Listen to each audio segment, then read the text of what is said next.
Ya, shalom saudara, kita bertemu lagi. Saya percaya semua kabarnya pasti luar biasa. Apapun keberadaan kita hari ini, kita percaya bahwa kita punya Tuhan yang luar biasa, yang ajaib, yang selalu turut bekerja untuk mendatangkan kebaikan bagi kita semua. Baik, hari ini kita langsung saja belajar firman Tuhan saudara tentang hal berdoa. Nah, berdoa ini ada banyak orang Kristen, saya percaya, dan kita semua tentunya rindu ketika kita berdoa. Kita doanya itu sampai kepada Tuhan, Tuhan mendengarkan, lalu kita mengalami mujizat dalam setiap apa yang kita minta dan kita doakan itu. Tetapi karena begitu banyaknya pergumulan, begitu banyaknya persoalan, begitu banyaknya kebutuhan kita, lalu terkadang kita itu menjadikan doa-doa kita itu sebagai satu hal yang kadang-kadang memaksakan Tuhan supaya Tuhan menjawab semua doa-doa kita. Bahkan ada beberapa dari banyak orang Kristen yang menjadikan bahwa ya doa itu seperti mantra yang harus dibaca supaya kita bisa mengalami satu jalan keluar atau mujizat. Satu kali saudara, saya pernah ketemu sama satu orang ibu. Jadi dia cerita begini, Bu Debi, saya tuh kan ada masalah ya, masalah hukum lah besok di pengadilan. Ya pokoknya ada sedikit satu persoalan gitu ya. Lalu saya ketemu sama satu orang pendeta, saya meminta untuk bagaimana supaya persoalan saya itu besok di pengadilan bisa selesai. Lalu hamba Tuhan itu memberikan satu masukan buat ibu ini. Oh ibu, supaya persoalan ibu itu bisa menang nanti ketika ibu ada di pengadilan, ya ibu baca doa Bapa kami 100 kali ya. Jadi 100 kali mulai dari ibu pulang dari tempat ini sampai besok nanti ibu ada persoalan di pengadilan, ibu baca doa Bapa kami. Jadi dia sepulang dari ketemu pendeta itu, dia doa Bapa kami saudara ya. Bapa kami yang di surga, kuduskanlah namamu, datanglah kerajaanmu, jadilah kehendakmu di bumi seperti di surga. Berikanlah kami pada hari ini makanan kami yang secukupnya, dan ampuni kami akan kesalahan kami seperti kami juga mengampuni orang yang bersalah pada kami. Janganlah membawa kami dalam pencobaan, tetapi lepaskanlah kami daripada yang jahat, karena Engkau yang punya kerajaan dan kuasa dan kemuliaan sampai selama-lamanya.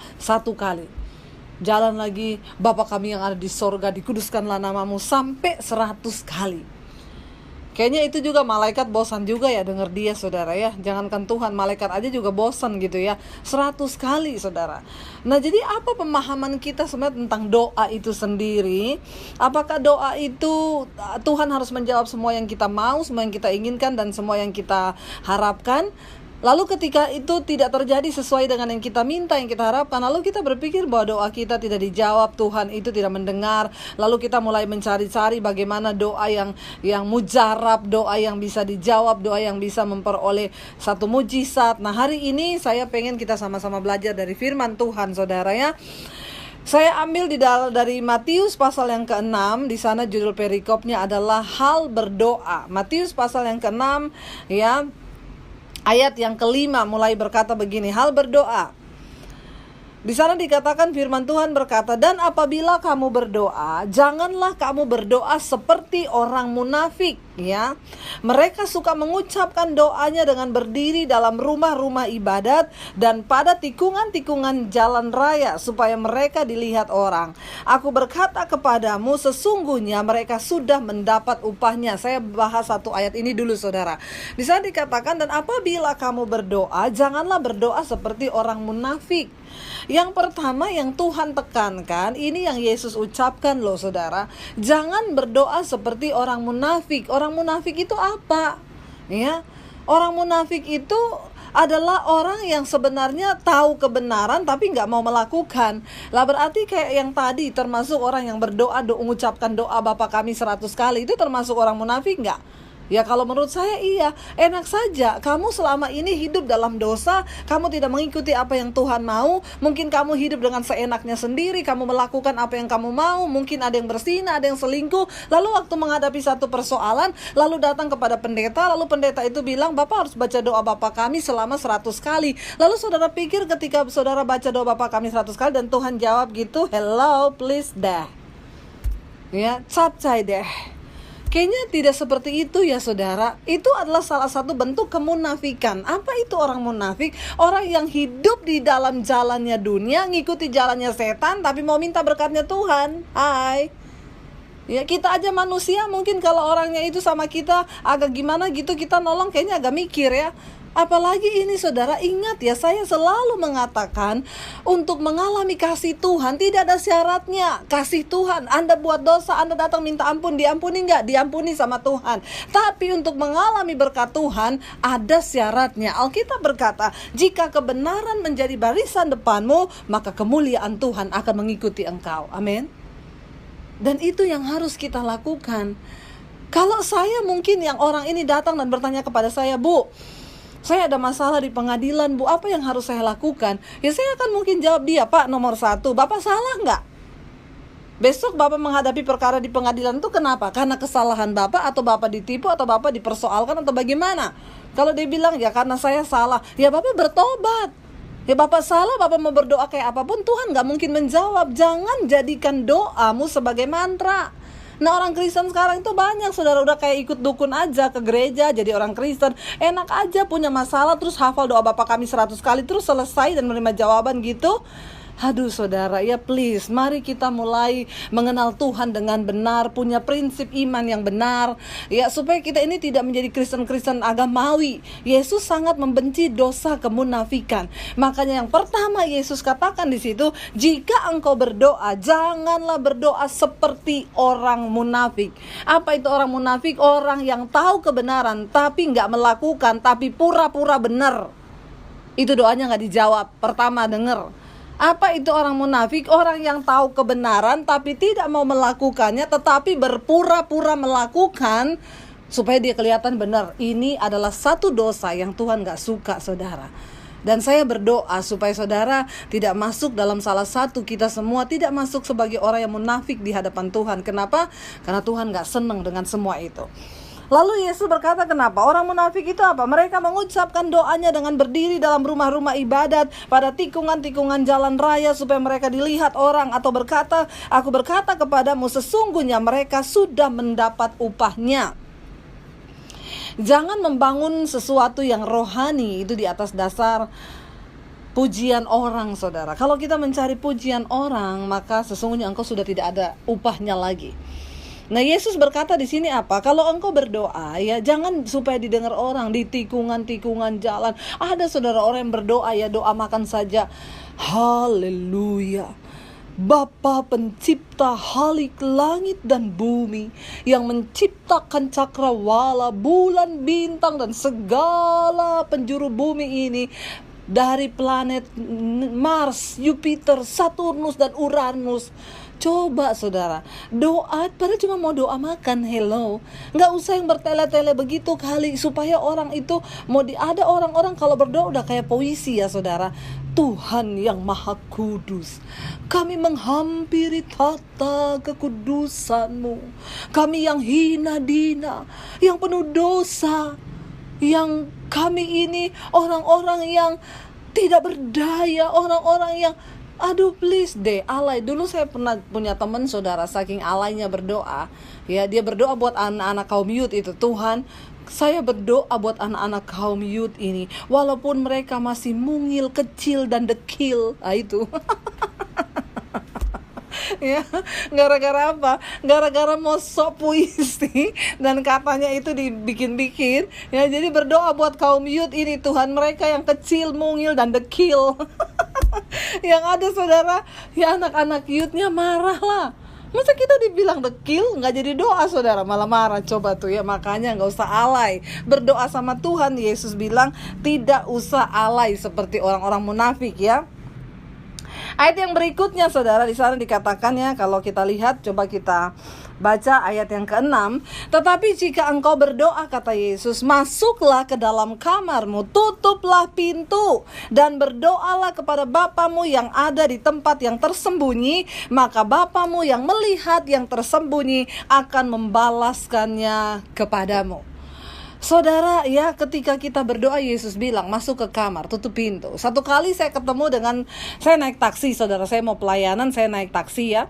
Lalu sopir taksinya itu tanya sama saya, ibu mau kemana? Oh, saya mau ke gereja, Pak. Oh, mau ke gereja ya. Oh, ibu orang Kristen ya? Iya. Bu, saya mau tanya nih, Bu ya. Kebetulan sopir taksinya ini bukan orang Kristen ya, dari agama seberang lah. Dia bilang, Bu, saya mau tanya nih sama ibu, saya punya tetangga nih agak-agak aneh sih, Bu ya. Saya nggak tahu ya, mungkin cuman dia atau yang nggak tahu. Saya yakin mungkin tidak semua orang Kristen kayak dia gitu ya, Bu ya. Kenapa? Jadi dia itu kan Kristen ya, Bu ya. Itu ibu ya, dia itu kan, kami ini kan tinggal di satu kompleks ya, pemukiman yang sangat padat gitu ya, Bu. Pokoknya kontraan padat gitu ya, Bu. Kita tinggal di situ. Lalu dia tuh kan Kristen, Bu. Tiap hari itu dia putar lagu-lagu rohani itu kenceng sekali.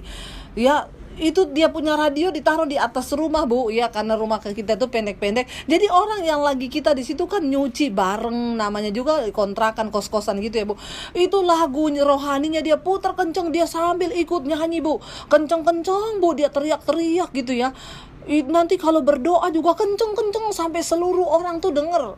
Nah, menurut ibu itu apa, Bu? Saya bilang, oh mungkin itu OKB kali, Pak, orang Kristen baru. Ya, orang Kristen baru ya. Kenapa? Dia nggak ngerti ajarannya Yesus ya. Padahal kalau di dalam Alkitab saya bilang ya ini di dalam Matius pasal 6 ayat yang ke-6, Yesus itu berkata begini, tetapi jika engkau berdoa, masuklah ke dalam kamar, tutuplah pintu ya, lalu berdoalah kepada Bapamu yang tersembunyi, maka Bapa yang tersembunyi akan membalaskan apa yang engkau lakukan yang tersembunyi itu. Maaf, Pak, saya bilang kita orang Kristen, Yesus ajarkannya begitu. Bahkan Yesus bilang kalau berdoa nggak usah berdiri di tikungan-tikungan jalan ya. Mau berdoa di Monas, mau berdoa di lapangan, mau berdoa di ini. Hello, apakah doa seperti itu yang dia jawab Tuhan? Enggak, Tuhan tertarik kepada segala sesuatu yang kita lakukan secara tersembunyi. Karena kalau engkau berdoa di pinggir jalan supaya dilihat orang, oh dia udah berdoa, dia udah ini, itu udah kehilangan upah. Saya bilang sama Bapak itu, Pak, kita juga orang Kristen, kita juga diajarkan sama Tuhan Yesus tentang berpuasa ya. Tetapi ajarannya Tuhan Yesus kepada kita, kalau engkau berpuasa itu seperti apa? Yesus berkata, kalau engkau berpuasa, kata Tuhan, cuci mukamu, minyaki rambutmu, supaya orang tidak tahu kalau engkau sedang berpuasa. Jadi kita juga orang Kristen itu berpuasa loh, Pak. Kadang ada yang 1 bulan, ada yang 2 bulan, tapi kita gak pernah ngomong-ngomong. Kalau ada orang-orang Kristen yang ngomong-ngomong berpuasa, itu Kristen alay. Hello, puasa aja bikin status di Facebook, saya lagi berpuasa ini, puji Tuhan, lolos 10 hari, sekarang mau buka puasa, haleluya. Terus jadi sakti gitu. Maaf saudara, ketika engkau sudah memberitahukan itu, apalagi orang sudah puji-puji, wow luar biasa ya, berpuasa ya 10 hari, engkau sudah kehilangan upah. Karena Tuhan bilang, semua yang kau lakukan dilihat oleh manusia sudah kehilangan upah. Tuhan tidak tertarik pada apa yang kelihatan. Ya, itu yang Yesus masuk dengan kemunafikan. Ya, Tuhan gak suka saudara kita berdoa atau melakukan rutinitas agama kita hanya karena kemunafikan. Tuhan benci yang seperti itu. Lihat ayat yang berikutnya, apa yang Yesus katakan? Ayat yang ke-7, di sana dikatakan begini, lagi pula dalam doamu itu janganlah kamu bertele-tele seperti kebiasaan orang yang tidak mengenal Allah. Mereka menyangka bahwa karena banyaknya kata-kata doanya, makanya doa itu akan dikabulkan. Ini lagi Yesus berkata apa yang tadi saya bilang, gak usah bertele-tele. Mau doa makan aja gak usah macam, Tuhan terima kasih buat doa makan ini, Engkau sudah menyediakan berkat buat kami pada hari ini Tuhan. Orang-orang yang belum sempat menikmati seperti yang kami nikmati, Engkau juga memberkati. Kami mengucap syukur buat berkat di dalam nama Yesus. Haleluya, amin.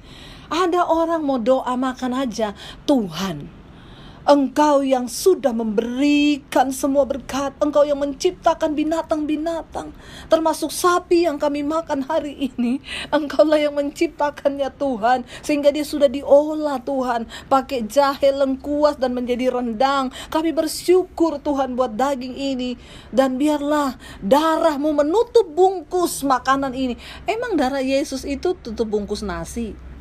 Nggak usah yang begitu-begitu. Tuhan tuh tahu. Doa tuh biasa bersyukur, mengucap syukur, ya, bilang sama Tuhan, kami bersyukur buat semua yang Tuhan buat, buat semua yang Tuhan beri. Udah saudara, karena Tuhan nggak mau yang bertele-tele seperti itu ya.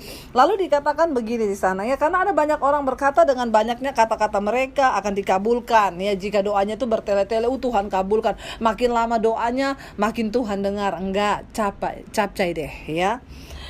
Ayat yang berikutnya berkata begini, jadi janganlah kamu seperti mereka, karena Bapamu mengetahui apa yang kamu perlukan sebelum kamu minta kepadanya. Jadi ayat ini menekankan, Yesus berkata, nggak usah bertele-tele, nggak usah munafik, nggak usah hafal-hafal sampai 100 kali itu doa Bapa kami. Tapi Tuhan bilang apa? Masuk ke dalam kamar, tutup pintu. Saya saudara secara pribadi ya, saya kalau doa pribadi itu, saya tidak pernah ada pokok doa. Waktu datang kepada Tuhan, cuman air mata yang menetes. Satu yang selalu saya minta, Tuhan, berikan aku perkenanan-Mu. Selidiki aku Tuhan, apakah aku ini berkenan di hadapan-Mu Bapa. Kalau ada pelanggaran, ada dosa yang Kau dapati dalam hatiku, kuduskan aku. Satu saja yang aku minta, biar aku mengerti kehendak Tuhan. Saya nggak pernah minta Tuhan menyelesaikan masalah saya. Saya nggak pernah minta uang sama Tuhan. Saya nggak pernah minta sesuatu yang lain, nggak. Dalam doa-doa selalu saya minta Tuhan, bahwa aku mengerti kehendak-Mu dalam setiap proses atau persoalan yang sedang aku hadapi. Kenapa? Karena ayat ini berkata, Bapa itu sudah tahu bahkan sebelum kita meminta. Amin. Bapa tahu saudara. Dia mengerti apa yang kau butuhkan. Dia tahu dan sangat tahu apa yang kita perlukan. Jadi tanpa harus bertele-tele, tanpa harus menyogok Dia dengan kemunafikan. Kita kan gak bisa menipu Tuhan dengan segala kemunafikan kita.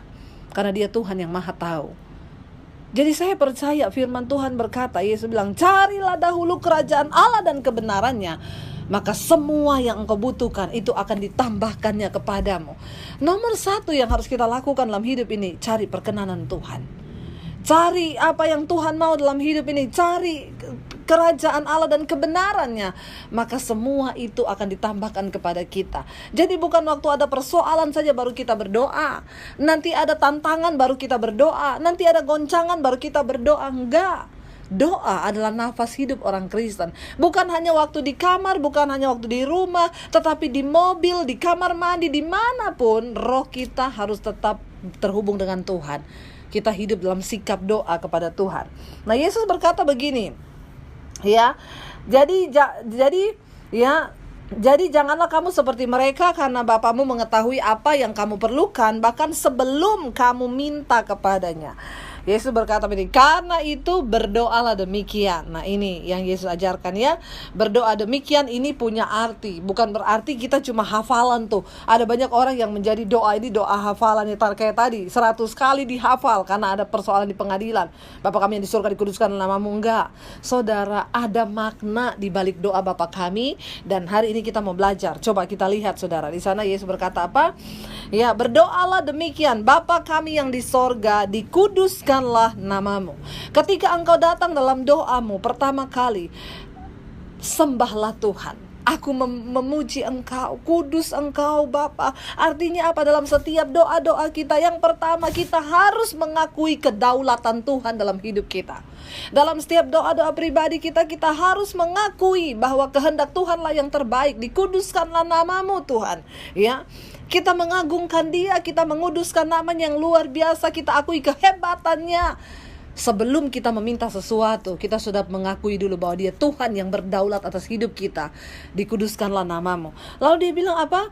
Ya, di sana dikatakan, datanglah kerajaanmu dan jadilah kehendakmu. Ya, datanglah kerajaanmu artinya apa? Biar kebenaran Tuhan saja yang memimpin mutlak seluruh hidup kita.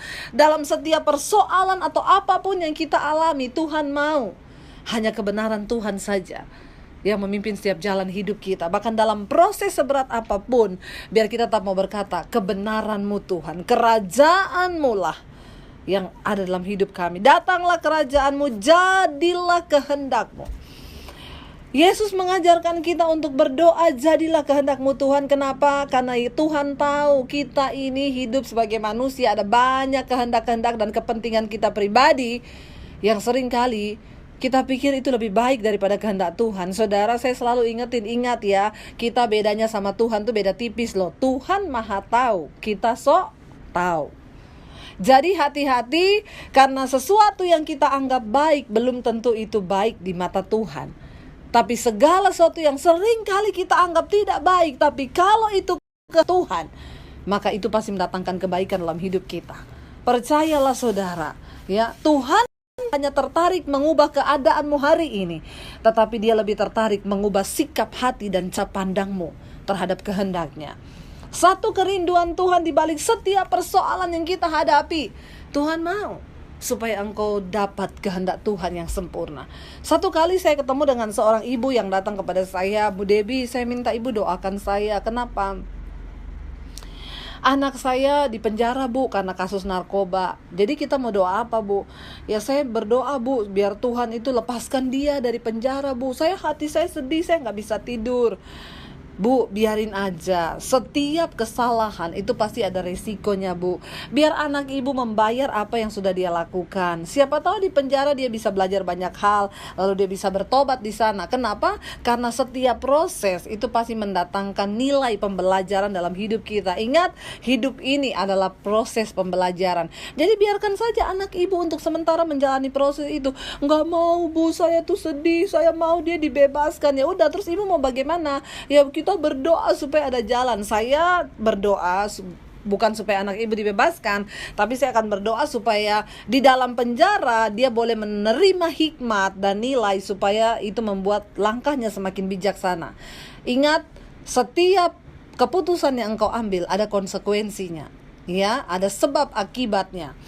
Lalu saya berdoa buat dia, bla bla bla bla bla, ya. Akhirnya berapa hari kemudian dia WA saya, Bu, puji Tuhan sekarang anak saya udah keluar. Oh, cepat sekali keluarnya, Bu. Enggak, jadi ya saya kasih uang jaminan sih. Saya cariin uang, saya kasih jaminan, jadi dia bisa keluar.